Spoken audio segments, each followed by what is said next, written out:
I'm standing inside Troy just moments after its fall. The war is finally over. But for Odysseus, we'll figure that out.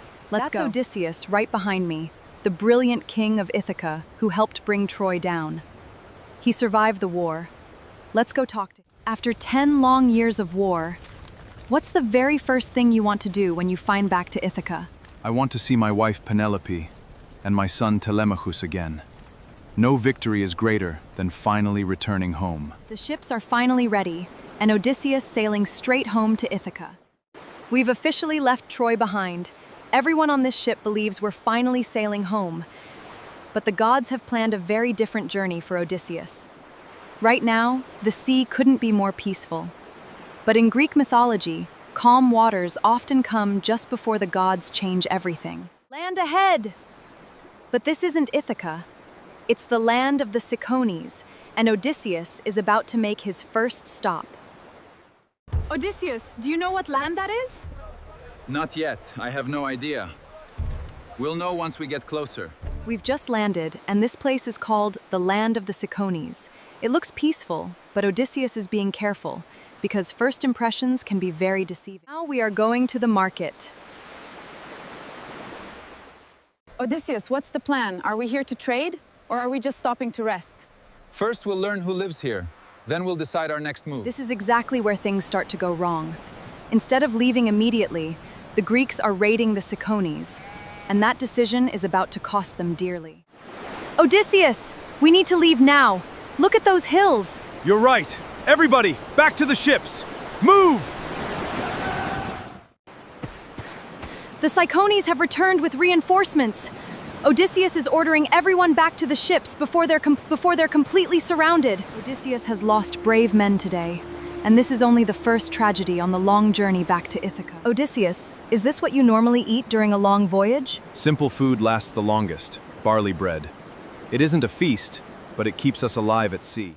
May I try some of your lunch? Of course. A voyage is easier when everyone shares what they have. Odysseus, who cooks the meals out here in the middle of the sea? No single cook. My crew takes turns preparing simple meals, and every man helps whenever it's his turn. Odysseus, after all these years at sea, what's the food you miss the most? A simple meal at home, with Penelope and Telemachus. This is the best meal I've had since leaving Troy.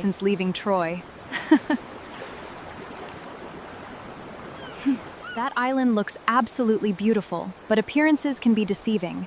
Odysseus is about to discover one of the strangest places in the entire Odyssey. Odysseus and a small group are heading inland to discover who lives on this island.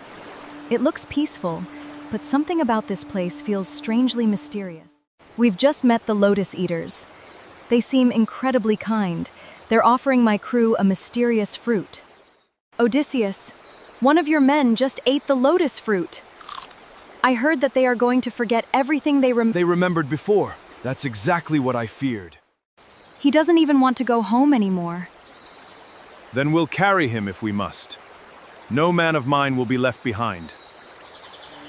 We've escaped the island of the Lotus Eaters.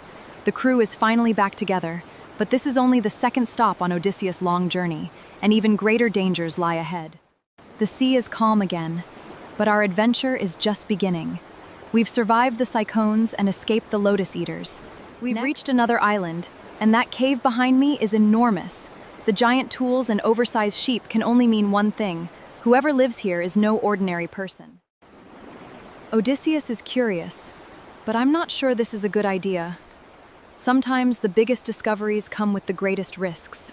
Everything inside this cave is enormous. Whoever lives here isn't just taller than us, they're a giant. And I don't think they're going to be happy. Listen, those footsteps are shaking the ground. Whoever owns this cave has just come home. And I don't think we've ever been this close to real danger. Odysseus is telling everyone to hide. Stay absolutely silent. We don't know who's walking into this cave. But judging by those footsteps, they're enormous. There he is. Polyphemus, the Cyclops. And with that giant boulder blocking the entrance, we're trapped inside his cave. We are inside the Cyclops' cave. Odysseus is stepping out. Odysseus is trusting the ancient Greek law of hospitality. We are trapped in here. He does not care about the gods. I do not fear Zeus or any of the gods. Cyclops answer to no one. Odysseus isn't relying on strength alone. He's turning one of the son of the Cyclops' own olive wood poles into a sharp stake. Every cut must be quiet, because if Polyphemus wakes now... Oh my God. Odysseus has realized that strength won't save us here. Instead, he's reaching for something he brought from the voyage, a skin of exceptionally strong wine. Stranger, you've given me a fine drink. Tell me your name, so I may give you a gift in return. My name is Nobody. Everyone in the cave is ready, and I am witnessing this with my own eyes. Odysseus' plan has worked, but now the entire cave is in chaos. The Cyclops is awake and furious. He is roaring loud enough to shake the mountain itself. Oh my God, look at him! He is losing his eyes! That's actually a good sign to escape this cave. Odysseus isn't finished yet. The Cyclops is guarding the only exit, so escaping tonight is impossible. But as always, he's already thinking several steps ahead. It's working! Polyphemus is checking every ram, but only across their backs. He has no idea that Odysseus and his crew are hanging safely beneath the thick wool. We made it out! Odysseus' incredible plan worked. We're heading back to the ship now, but the Cyclops still has no idea we've escaped. Do you know why we escaped this so easily? Odysseus called himself Nobody. The other Cyclopes think nothing is wrong, so they leave him to face the problem alone. Cyclops! If anyone asks who escaped your cave, tell them it was Odysseus, son of Laertes, king of Ithaca.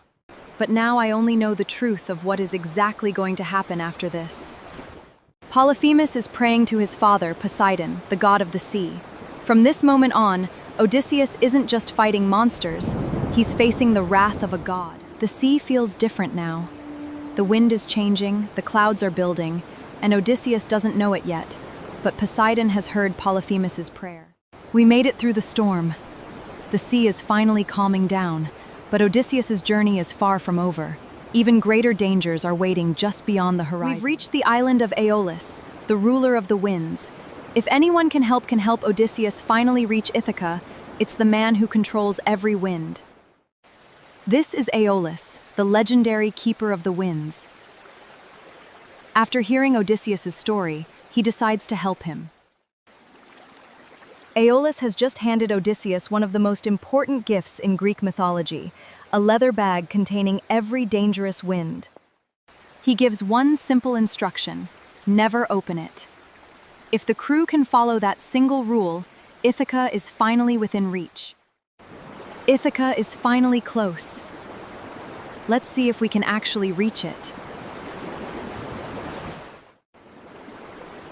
Odysseus trusted his crew to leave the bag untouched, but they're convinced it's filled with treasure he's keeping for himself. No! They've opened the bag! Every dangerous wind that Aeolus sealed inside has just been released. I'll be back to continue this incredible voyage across the ancient world. Join me in part 2. And this storm, oh my God! Before we continue our journey, here are quick facts you should know. Odysseus, legendary king of Ithaca, was renowned for his intelligence and cunning, rather than brute strength. He famously devised the Trojan horse, Trojan War. His journey home, recounted in Homer's The Odyssey, 8th century BC, took another 10 years, keeping him from his wife Penelope and son Telemachus for 2 decades. His greatest battles came from his own pride and his crew's mistakes. Let's talk about the Cicones. They were a Thracian people from Ismarus. This was Odysseus' first stop after Troy.